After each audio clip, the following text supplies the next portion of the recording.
Présenté par La Roche-Posay, La Voix du cancer est un balado de l'Institut du cancer de Montréal, une fondation dédiée à soutenir financièrement les recherches des scientifiques de l'Axe Cancer du Centre de recherche du CHUM.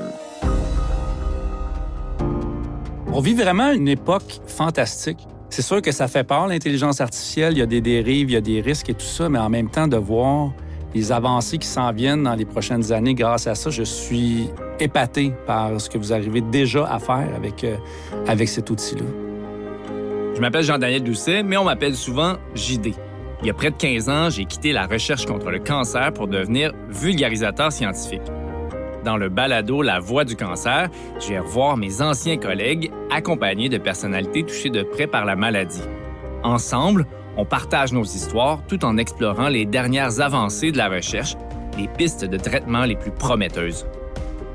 Dans cet épisode, on explore le futur pas si lointain de l'intelligence artificielle pour lutter contre le cancer. On fait ça avec notre vlogueur préféré, Dominique Arpin.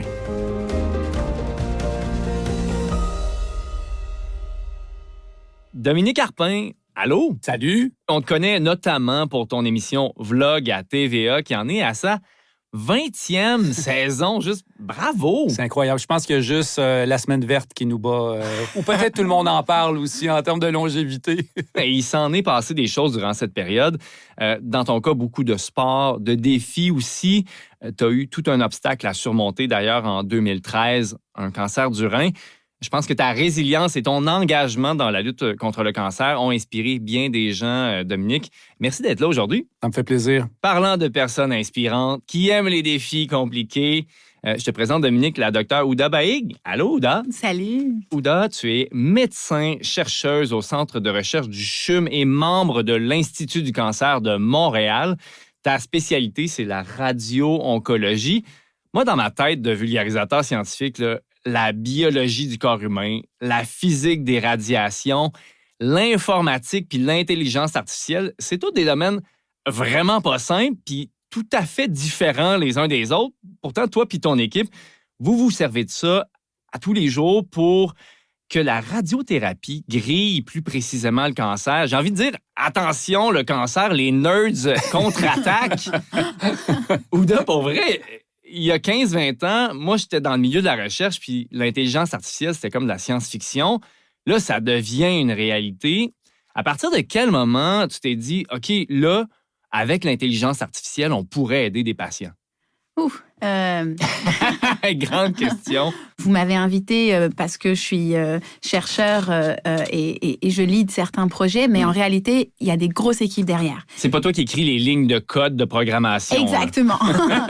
Même dans la radio-onco-clinique, donc on parle même pas de la recherche, on a des physiciens médicaux, des dosimétries, c'est vraiment des équipes multidisciplinaires avec des expertises qui se combinent et je pense que c'est vraiment ça qui fait la force de ces spécialités-là. Donc on a des experts qui se mettent ensemble et qui travaillent à trouver des solutions. Donc ça, c'est du côté de la radio-oncologie clinique. Puis du côté de l'IA, c'est certain que la radio-oncologie, c'est un domaine qui est très intéressant pour l'IA parce que c'est un domaine où il y a beaucoup de données depuis toujours. On prend beaucoup d'images en radiothérapie. Les patients, pour planifier les traitements, on prend des images de haute qualité, des images 3 dimensions. On prend souvent des images qu'on dit multimodales. Ça veut dire pas juste des scans, mais aussi pour nous aider à dessiner, savoir il est où le cancer. On va avoir aussi des TEP scans, des fois des résonances magnétiques, etc. Donc, c'est très riche en données. En plus de ça, il y a eu l'avancée avec les dossiers médicaux électroniques. Donc, il y a 20 ans, tout se faisait papier, on écrivait des notes, on comprend rien des notes médicales. On envoyait ça par fax. On envoyait ça par fax, voilà. Donc, et là, maintenant... C'est encore le cas, le fax, mais on est en train de changer. Oui, on est en train de changer. Ouais, puis, tranquillement, pas vite. comme on peut, mais surtout, on s'est débarrassé vraiment complètement des dossiers papier. Donc, tout est électronique, tout se trouve dans le dossier médical. Et ça, c'est une information aussi on accumule des données, mais ce sont des données qui potentiellement deviennent aussi analysables. Donc, grande quantité de données dans le dossier médical électronique, grande quantité de données en radiothérapie. Et en plus, en radiothérapie, c'est pas juste les images au début, c'est qu'en plus, nos machines sont devenues performante dans le sens où maintenant, on prend des images de bonne qualité à chaque fois que les patients viennent en traitement. On prend des scans à chaque fois qu'ils viennent. Pour voir la progression, la régression. C'est pas le but à la base. Le but, c'est vraiment juste de positionner les patients et de s'assurer qu'ils sont en la bonne position. Parce qu'on n'a pas vraiment des données pour nous aider à savoir si on change nos traitements en fonction de la progression pendant les traitements. Ça, on ne le sait pas encore. Mais c'est pour positionner. Mais on a des images de plus en plus claires pour voir et elles sont pas vraiment analysées, elles sont pas vraiment utilisées. J'en profite pour dire, on vient d'avoir au CRCHUM installé ce qu'on appelle le MR-Linac. Ça, c'est une machine de radiothérapie qui permet, en même temps qu'on traite, de voir par résonance magnétique à l'intérieur. Et donc, c'est encore une fois une opportunité parce qu'il y a beaucoup de quantité d'images et d'informations et on ne peut pas les analyser facilement et combiner tout ça. Et donc, c'est une vraie opportunité pour l'IA qui s'est installée tranquillement et on est vraiment dans un prime time en ce moment là pour utiliser ça. L'intelligence artificielle, le nerf de la guerre, c'est d'avoir des données. Elle ne peut pas fonctionner dans le vide. Et là, on a des photos du cancer de patients à différentes étapes avec différents traitements. Donc, on peut nourrir l'intelligence artificielle pour qu'il fasse de meilleures prédictions que nous, on pourrait faire à l'œil comme ça. Oui, mais c'est plus même que les images, j'ai envie de dire. Mais à travers les différentes sphères de l'oncologie, il y a plein de données qui s'accumulent. J'ai parlé du dossier médical électronique. J'ai parlé de la radio-oncologie et des images qu'on a. En radiologie, donc ça c'est plus au niveau du diagnostic, quand les patients ils rentrent à l'hôpital, qu'on prend des images, c'est aussi des données qui s'accumulent.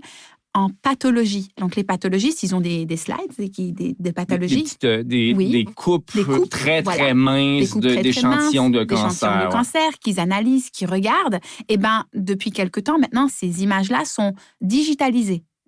Et ça, c'est de l'information image aussi qui est super pertinente. On va numériser ces images de cancer-là, puis on peut les nourrir, les donner à manger à l'intelligence artificielle. Exactement. Donc ça, c'est une autre source de données super importante. Et il y a tout l'aspect de génomique. Et ça, c'est en émergence parce qu'on ne le fait pas de façon répandue pour tout le monde. Mais les données de génomique qui se font chez certains patients actuellement et qui vont éventuellement se faire chez la majorité des patients sont également très importantes. Ouda, on n'est pas rendu à traiter des patients atteints de cancer de routine avec l'intelligence artificielle, mais je comprends que c'est un sport d'équipe que de repousser les limites des traitements du cancer. C'est aussi un sport que d'affronter le cancer soi-même. Dominique, en 2013, tu as eu un diagnostic du cancer du rein. Comment tu as reçu la nouvelle à l'époque? Comme si on m'avait frappé avec un coup de batte de baseball dans le front, pour reprendre une expression sportive. Ça a été, et c'est encore à ce jour, le moment le plus pénible que j'ai eu à traverser. Là. Quand tu entres dans le bureau du médecin et que tu vois tout de suite dans ses yeux que ce qu'elle va t'annoncer, c'est grave. Là. J'avais l'impression qu'elle m'annonçait que j'allais mourir dans les prochaines semaines. Puis à un moment donné, ton cerveau se coupe.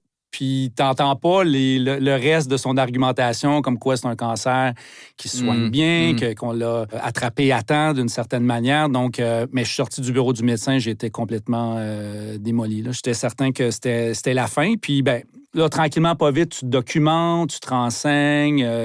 Puis, ben tu te raccroches à l'espoir, au fait que la science a beaucoup évolué, que le taux de survie du cancer du rein est particulièrement élevé. Donc, j'ai repris espoir, mais ça a été une période de ma vie particulièrement difficile à traverser, mais qui m'a transformé positivement. C'est un peu ça le paradoxe de toute cette histoire-là, c'est que la personne que je suis devenue après le cancer, c'est la personne que j'aspirais à être. Puis je pense que si je n'avais pas eu cette jambette-là de la vie, ça m'aurait pris plus de temps pour arriver là où j'en suis aujourd'hui.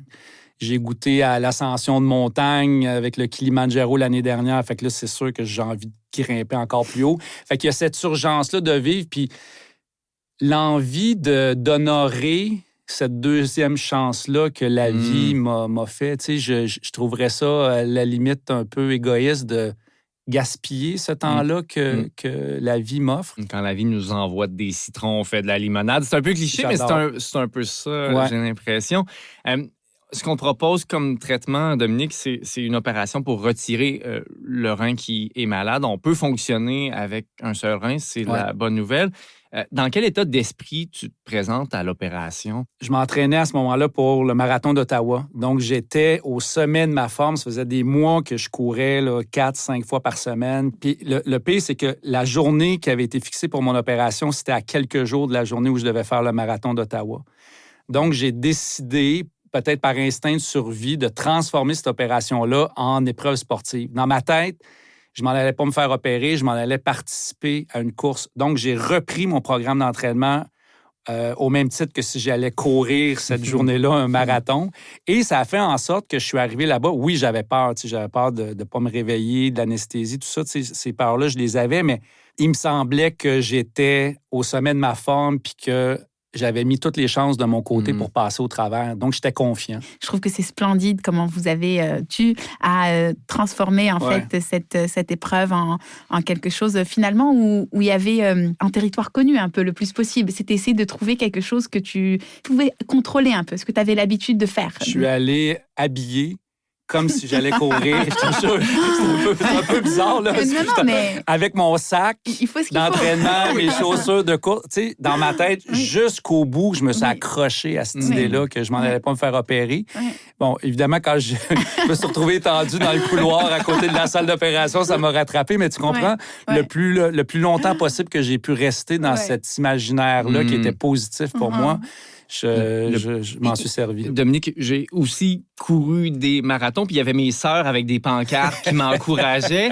Toi, t'es une personnalité connue, appréciée, puis tu vis en contact avec le public en personne sur les réseaux sociaux constamment. À quel point les mots d'encouragement du public t'ont aidé aussi dans le processus? C'est incroyable. La journée où j'ai annoncé que j'étais atteint d'un cancer sur les réseaux sociaux, la vague de soutien, la vague de réconfort que j'ai eue de gens qui étaient passés par là, qui me parlaient de leur expérience, qui me disaient à quel point aujourd'hui elle allait bien. Puis c'est pour ça que moi, aujourd'hui, je dis jamais non à des propositions comme celle-là, de venir en parler, parce que je sais que ça fait une grande différence quand tu es dans quand tu es dans la peur, dans la détresse, puis que tu sais pas trop comment te sortir de tout ça. Donc, il y a du beau aussi sur les réseaux sociaux.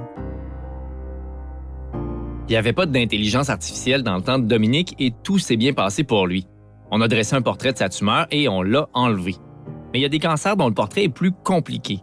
L'IA pourrait aider à mieux se représenter le cancer de chaque personne pour offrir des thérapies plus ciblées.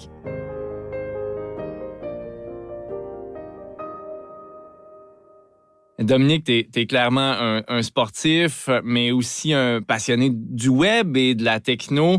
Fait que j'imagine que tu vas avoir un paquet de questions pour la Dr Ouda Baig, qui travaille, elle, à lutter contre le cancer avec l'intelligence artificielle. Et il faut le dire, toute son équipe de grands spécialistes. L'intelligence artificielle, ça me passionne. Je lis beaucoup là-dessus, mais c'est abstrait. Souvent, c'est difficile de comprendre pour le grand public. Alors, je vais poser une question de journaliste, là, mais concrètement, là, qu'est-ce que l'intelligence artificielle peut apporter dans le cas de traitement du cancer? Au niveau des traitements, il y a des applications qui sont déjà en place ou sur le point d'être mises en place, qui sont les applications faciles. Par exemple, le contourage. Bien délimiter où se trouve le cancer versus les organes sains qu'on ne veut pas toucher. Exactement. Et il y a eu un article récemment là-dessus du groupe de McGill qui ont développé un outil qui permet de faire ça dans les traitements de radiothérapie. Il y a plusieurs compagnies qui se sont penchées sur la question. Il y a plusieurs outils commercialisés qui permettent de contourer de façon automatique en utilisant l'IA. Donc, la principale application, ce serait de prendre une bonne photo de où se trouve le cancer. Oui, et le délimiter. Mais il y a aussi des applications pour prendre la photo et délimiter le cancer également. C'est un petit peu plus compliqué, c'est pas encore vraiment bien élaboré, mais c'est quelque chose qui va venir plus vite qu'on pense. Tout ce qui est détection en termes de radiologie ou même sur des images de pathologie, il y a des applications qui existent, qui sont approuvées par le FDA, certaines approuvées par Santé Canada, etc., qui sont des outils commerciaux que des hôpitaux ou des compagnies peuvent acheter et appliquer en santé. Donc, c'est détecter, par exemple, des petites lésions ont des petits nodules pulmonaires et savoir s'ils vont être malins ou pas, les trouver. Donc, tout ce qui est la prédiction, ça fait longtemps qu'on a beaucoup d'images dans cet espace-là et il y a eu des opportunités de développement et il y a des outils déjà pratiques, concrets qui existent, qui peuvent être utilisés. C'est sûr que leur établissement et leur comparaison par rapport à ce qu'on fait déjà, est-ce que c'est vraiment si meilleur que ça? C'est pas encore extrêmement robuste. Alors, je dirais que dans ces applications qui existent déjà ou qui sont sur le point d'être établies, ce qui nous manque comme force pour justifier leur intégration partout ou leur coût, c'est des études cliniques qui prouvent que vraiment elles valent la peine. Ça fonctionne soit bien. que ça fonctionne vraiment bien à large échelle, soit que ça réduit les coûts, soit que ça réduit le temps versus ce qu'on fait déjà. Si c'est aussi efficace, il faut au moins que ça réduise le coût. Concrètement, dans les prochains mois ou peut-être prochaines années, qu'est-ce que l'intelligence artificielle va permettre de faire que vous n'arrivez pas à faire? À quel point est-ce qu'on assiste à des avancées qui sont excitantes dans votre domaine? Alors, côté pratico-pratique, il y a des choses où c'est déjà établi. Par exemple, et il y a eu un article là-dessus dans le Journal de Montréal, justement l'équipe de radio-oncologie à McGill, qui ont mis en place des outils pour contourer les organes sains quand on planifie la radiothérapie, parce que il faut qu'on contourne la tumeur qu'on va aller traiter, il faut qu'on contourne aussi les organes sains qu'on doit éviter. Ils ont mis en place un outil qui permet de contourer ces organes sains-là de manière automatisée. Et on a au CHUM aussi des solutions pour contourer en utilisant l'IA. Donc, le contourage, c'est quelque chose qui se fait. Les plans de traitement de radiothérapie, c'est quelque chose qui va se faire aussi de façon très concrète, bientôt. Ce qui est plus du moyen à long terme, mais qui, je pense, est quand même vraiment sur le point d'arriver, parce que c'est vraiment une question d'organisation des données, c'est d'être capable de prédire comment les patients vont répondre. Et ça, c'est la partie la plus excitante de l'IA. Pour les patients, je pense que ce qui va avoir le plus d'impact et qui est le plus excitant, c'est tout ce qui est prédictif. Le problème avec le prédictif, c'est que ça demande beaucoup de données. Ça demande que les données soient organisées. Et même si depuis quelques années, on a un dossier médical électronique, il n'a pas nécessairement été organisé avec la pensée qu'on va l'utiliser pour l'IA. Donc, il y a des choses, par exemple, quand même, qui sont numérisées, comme en dossier PDF, par exemple, qui rend les choses plus compliquées. Des notes, des fois manuscrites, qui sont numérisées, comment on intègre ça. Donc, il y a des choses au niveau organisationnel qui sont en train de se mettre en place pour pouvoir faire des projets à très, très large impact. À plus petit impact, il y a différentes équipes qui travaillent sur des outils de prédiction. Et c'est des outils qui vont pouvoir, dans le quotidien, je pense, probablement d'ici quelques années, peut-être pas dans les prochains mois, mais d'ici quelques années, au moins dans le contexte d'essais cliniques, donc des études où on teste des nouvelles approches. Bon, l'IA sauve pas encore des vies dans les départements d'oncologie. Mais bientôt, des médecins et leurs vrais patients vont tester l'IA pour mieux évaluer les risques de traitement et possiblement faire de meilleurs choix. Est-ce que tu as vu le film Minority Report avec Tom Cruise? Il arrive à prédire, grâce à une forme d'intelligence artificielle, l'avenir. Je pense que oui, je l'ai vu. Est-ce que c'est de la science-fiction de croire qu'un jour, l'intelligence artificielle permettrait de prédire qui est susceptible d'avoir le cancer? Je pense pas que c'est de la science-fiction, pour être honnête, mais le degré auquel ça peut le prédire peut être un peu plus imaginé ou pas. Mais on parle beaucoup maintenant dans la littérature, grâce au dossier médical électronique et la quantité de données qu'on a. Il y a un terme que je trouve fascinant qui s'appelle un jumeau digital ou un jumeau numérique. Oui. Un digital twin. C'est quoi ça? Et ça, c'est l'idée que grâce à toute la quantité de données maintenant qu'on a. Donc, on a le dossier médical électronique. Et c'est l'idée que dans ce dossier médical électronique, on a toute cette information, incluant, je pense, dans pas longtemps, de la génomique. On est comme capable de reproduire un genre de jumeau le plus qu'on peut. Un Dominique virtuel, par exemple. Exactement. En ayant une information vraiment globale, potentiellement même des informations socio-économiques, etc. Et vraiment avoir une vision globale du patient. On intègre la génomique, les données cliniques de base, les données socio-économiques, les données de pathologie, les données d'imagerie. c'est le plus proche qu'on peut arriver. C'est incroyable. Et avec toute cette quantité d'informations-là, c'est sûr qu'un être humain, il regarde ça, puis c'est ce qu'on fait en clinique. Quand un patient va voir un médecin et qui va donner une proposition de traitement, c'est un peu ce que le médecin il fait. C'est un peu un outil d'intelligence artificielle. Il va utiliser toutes les informations qu'il a, il va vous poser des questions. Qu'est-ce que vous faites dans la vie? Est-ce que vous êtes actif? Est-ce que vous marchez? Il va regarder les labos, il va regarder les images, il va regarder la pathologie. Basé là-dessus, le stade et tout, il va faire une proposition de traitement.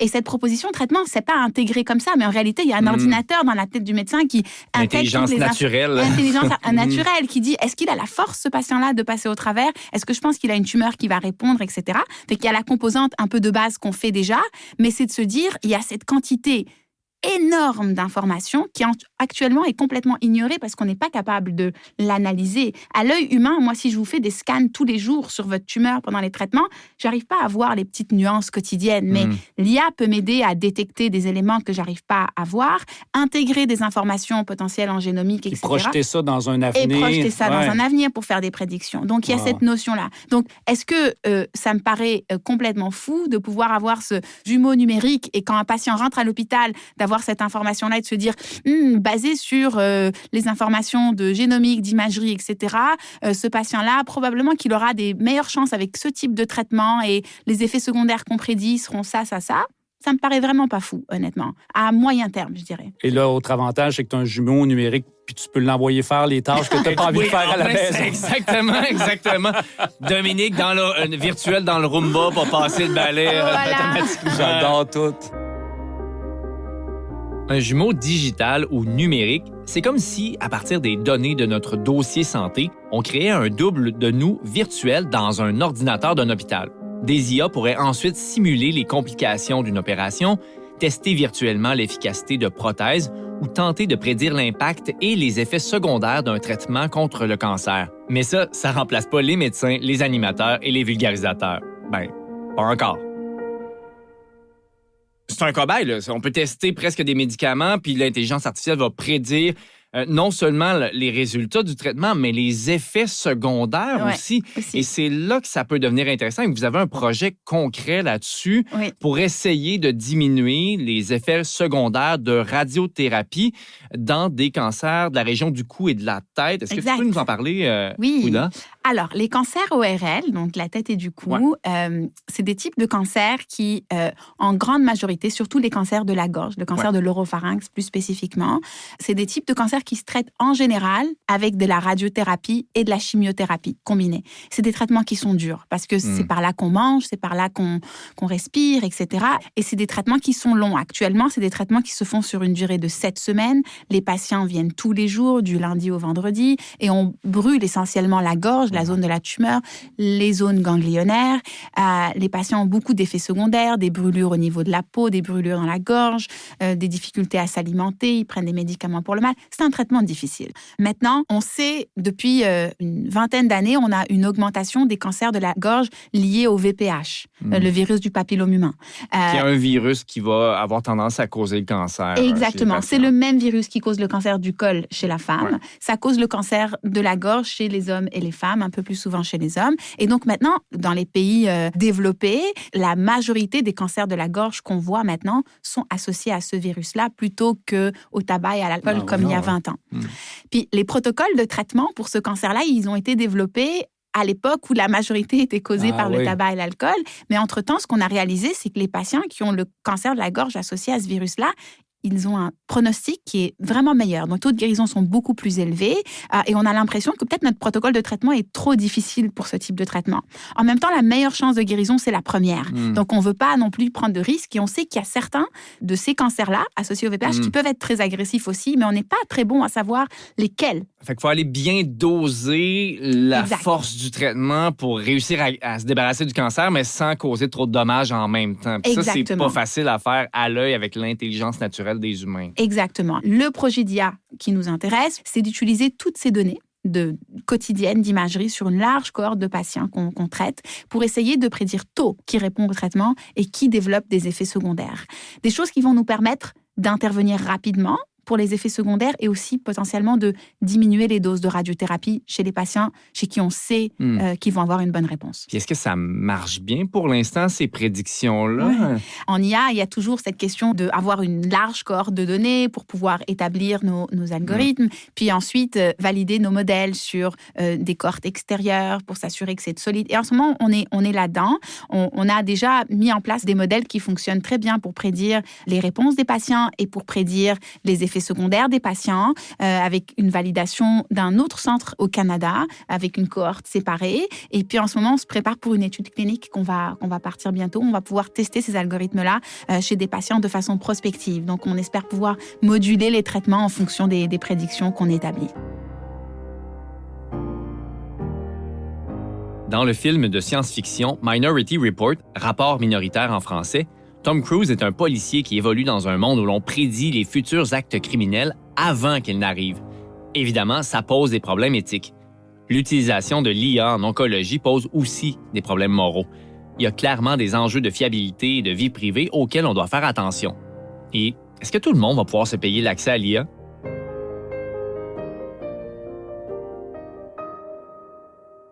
On vit vraiment une époque fantastique. C'est sûr que ça fait peur, l'intelligence artificielle. Il y a des dérives, il y a des risques et tout ça, mais en même temps, de voir les avancées qui s'en viennent dans les prochaines années grâce à ça, je trouve ça fascinant qu'on soit là.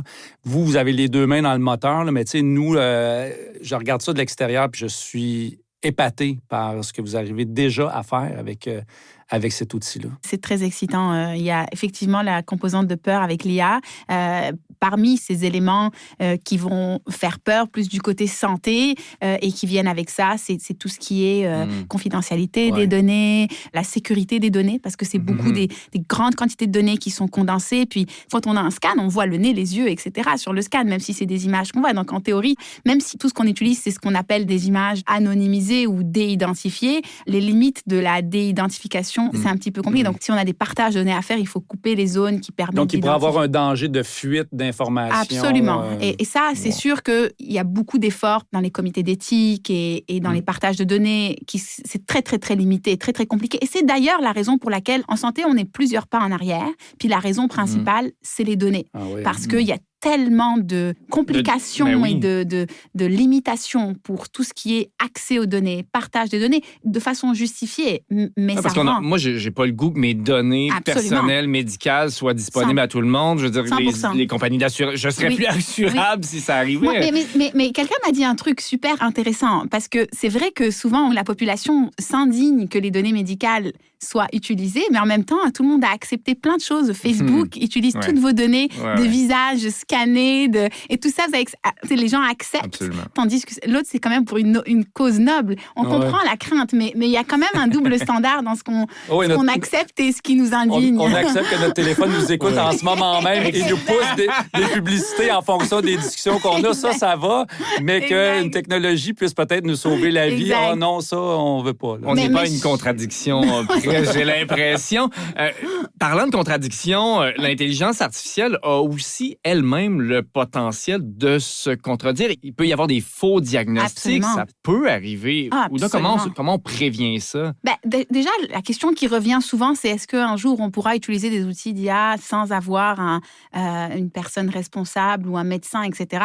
Les outils d'IA vont toujours être des outils qui peuvent guider, donner de l'information, etc. Mais ultimement, la responsabilité et le jugement va toujours venir par le professionnel de la santé. Donc, ce ne sera jamais quelque chose qui va être un pilotage tout seul. On n'est pas dans des sciences exactes. Dans le domaine médical, on est beaucoup dans de la science expérimentale, puis il y a un côté de science humaine. D'un patient à l'autre, il y a une variabilité. Donc, il suffit de faire une recherche sur ChatGPT pour se convaincre que c'est pas vulnérable comme technologie. Là, l'intelligence artificielle, c'est un outil, c'est un marteau. Avec un marteau, je peux réparer ma table à la maison, mais je peux me frapper dans le front aussi. Absolument. Voilà. Et il faut faire attention, c'est certain. Mais après, c'est sûr que quand on parle d'intégrer des outils en clinique, si ça va vouloir dire un impact pour les patients, donc soit pour du diagnostic, soit pour du traitement. Si le coût de l'erreur est important, c'est-à-dire faire un mauvais diagnostic ou faire une mauvaise suggestion de traitement, c'est sûr que là, en termes de garde-fou, il faut qu'on soit beaucoup plus prudent que quelque chose qui va donner de l'information additionnelle, qu'on peut l'utiliser ou pas, tant mieux, c'est du bonus, mais quelque chose qui va vraiment... On traite avec l'humain. C'est ça. Ouais. Et donc, je pense qu'il faut vraiment des gros garde-fous pour ça. Et il y a toutes sortes de stratégies pour ça. Par exemple, de continuellement ajouter des nouvelles données pour valider l'outil. Ouais. De toujours faire la rétroaction constante pour pouvoir s'assurer qu'on prend les bonnes décisions par rapport à ce qui se passe. Ça prend des humains qui viennent valider que l'intelligence artificielle n'a pas erré et qu'elle prend des décisions qui sont cohérentes avec ce que le milieu médical connaît. Un autre élément tout bête, d'ailleurs, c'est un des éléments quand on parle de l'IA, la grosse partie de l'IA, ChatGPT et tout ça est développé sur de la littérature de l'Ouest, de l'Occident. Est-ce que ça s'applique à d'autres populations? Un truc tout bête qui s'applique au Québec, c'est on développe des outils IA sur une population de Montréal, qui est une population diverse, etc. À quel point est-ce que ce qu'on développe s'applique à une population... de Saint-Léonard d'Aston. Oui, ou même une population amérindienne. Donc, il faut qu'on ait une représentativité diverse des populations à l'intérieur des algorithmes. Il y a beaucoup d'éléments à considérer pour s'assurer de la justesse des prédictions. L'intelligence artificielle, c'est un outil. C'est comme un bistouri.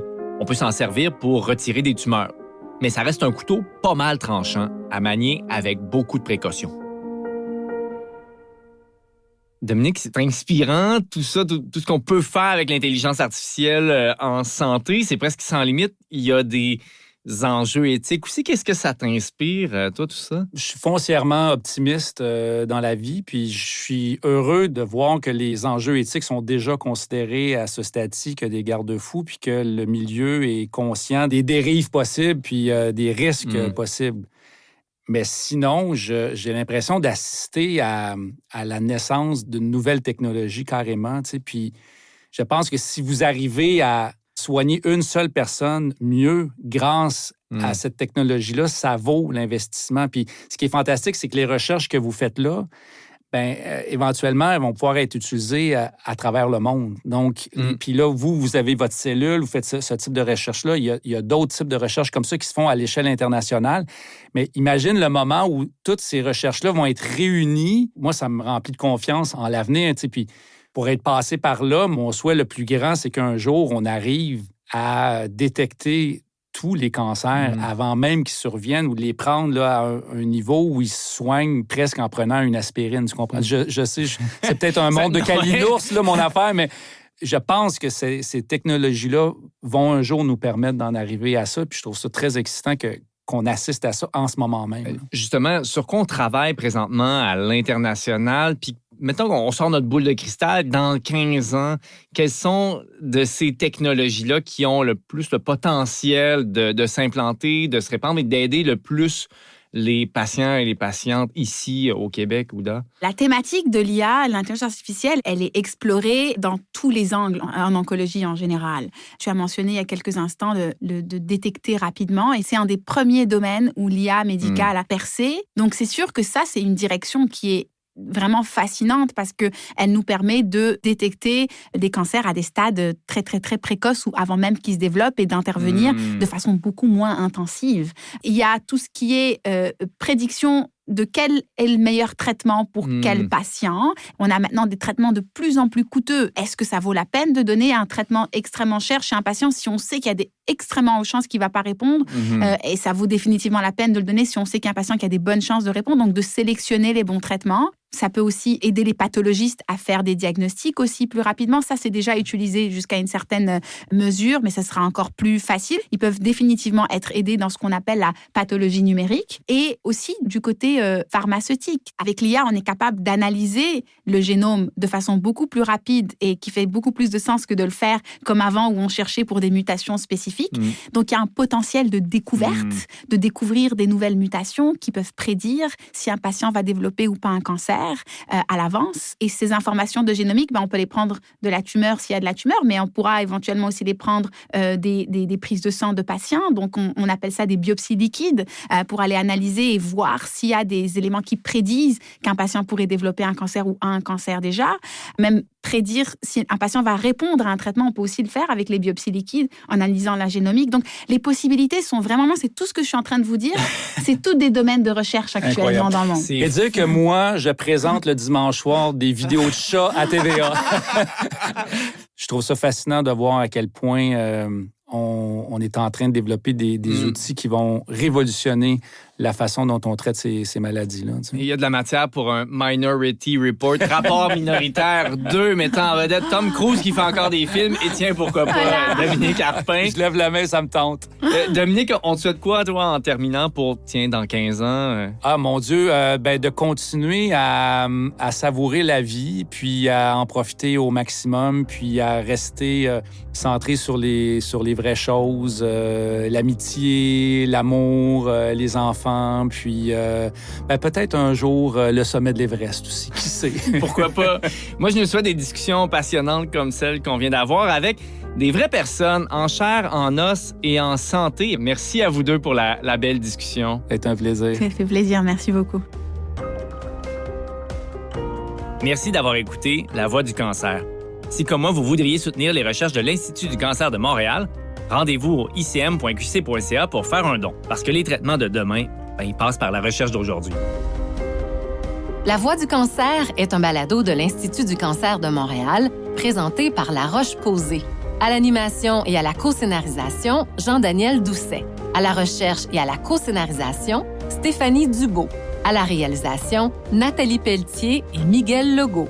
La prise de son, le mixage sonore, la musique originale et la production sont signés Underground.